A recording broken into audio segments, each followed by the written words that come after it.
Welcome back to the Book Digest. In today's episode, we're diving into a really powerful and practical book, Moonwalking with Einstein by Joshua Foer. This is a fascinating journey into the world of competitive memory, and trust me, it reveals some pretty surprising truths about the potential of our own minds.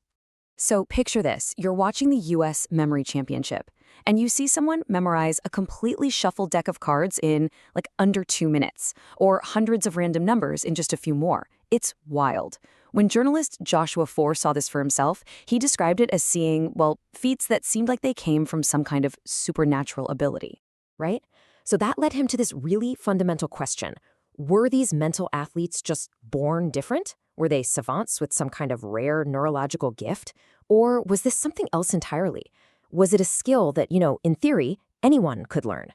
Well, what Foer discovered totally flipped his perspective on its head. It turns out these weren't people with different brains at all. Nope. They were just ordinary people who had learned to use their brains in a completely different way. They were masters of these ancient techniques for memorization. And this is where Foer's mentor, a memory champion named Ed Cook, drops the core insight of the entire book. He says there is no such thing as a good or bad memory. There is only trained memory and untrained memory. I mean, think about that. He's arguing it's not about the hardware you're born with, it's all about the software you run on it. And that right there, that reframes the whole issue, doesn't it? An untrained memory just sees limitations. My memory is bad. I can't improve. But a trained memory, it sees potential. It knows memory is a skill, that it's all about technique. It's literally the difference between thinking your memory is some fixed hard drive you can't change and seeing it as software that you can totally upgrade. The bottom line here is you have way more control than you probably think. Okay, so how do you actually upgrade that software? Well, the main technique is this ancient and, believe me, incredibly powerful tool known as the memory palace. And look, this is not some new age fad, not at all. The memory palace, or the method of loci as it's also called, has this incredibly rich history. Legend says it was invented way back in ancient Greece by the poet Simonides. Then Roman orators used it to give these flawless, epic speeches without any notes. And get this, medieval scholars, before the printing press even existed, used it to hold entire libraries of knowledge right inside their own minds. The technique itself is just brilliant because it taps into something our brains are already ridiculously good at, spatial memory. I mean, we are hardwired to remember places, right?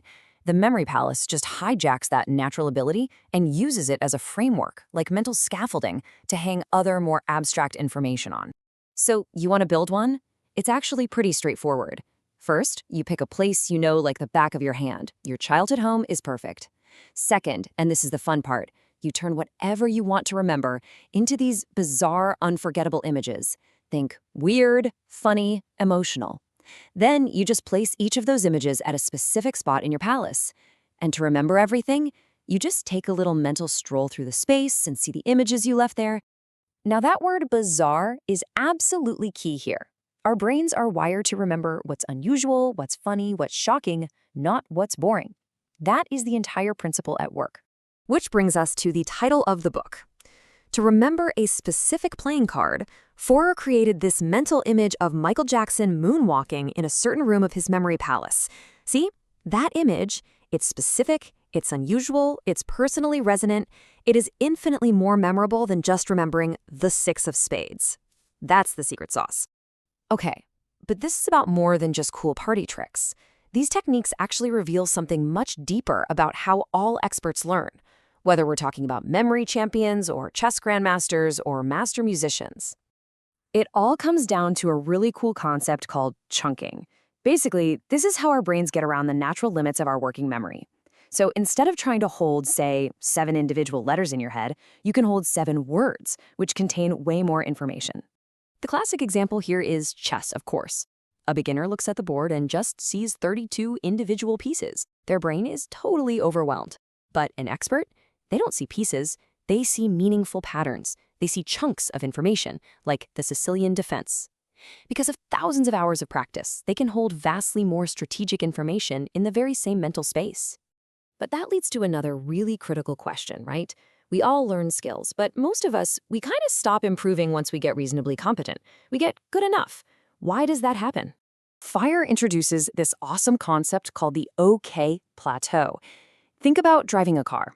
After a while, it just becomes automatic. You can drive all the way home while thinking about something totally different. You're good enough, sure, but you are absolutely not actively improving your driving skills anymore. You've hit that plateau. So how do you break through it? The only way is with something called deliberate practice. And what that means is consciously, intentionally pushing yourself out of your comfort zone, focusing intensely on the stuff you can't do yet, and getting immediate feedback. It's hard, it's focused work, but it is the true path to expertise. Okay, so let's zoom out. Why does any of this matter today? I mean, we have Google in our pockets, right? This is where the book's argument gets really, really profound. Foer makes this brilliant distinction between information that is merely accessible, stored out there on the internet, and information that is truly available inside your own mind. And here's the kicker. You can only make creative connections between ideas that are present in your head at the same time. Real creativity, real insight, that comes from the knowledge you actually carry around with you. And this brings us right to the book's ultimate conclusion. These memory techniques, they aren't really about memory at all. They're about attention. They force you to engage deeply with information, to transform it, to make it meaningful. So a poor memory isn't really a brain problem, it's an attention problem. All right, so let's do a quick recap of the biggest takeaways. First, your memory is not fixed. It's a skill you can learn. Second, you can use these ancient techniques, like the memory palace, to leverage your brain's natural strengths. Third, to become a true expert at anything, you've got to use deliberate practice to push past that okay plateau. Fourth, and this is huge, attention, not tricks, is the real root of a powerful memory. And finally, that knowledge you internalize, that's the raw material for all creativity. And that leaves us with one final, pretty thought-provoking question to chew on. In an age where we can look up literally anything in a split second, what is the true value of a well-trained memory? As we offload more and more of our minds to our devices, what are we losing? And maybe more importantly, what could we gain by reclaiming this fundamental human skill?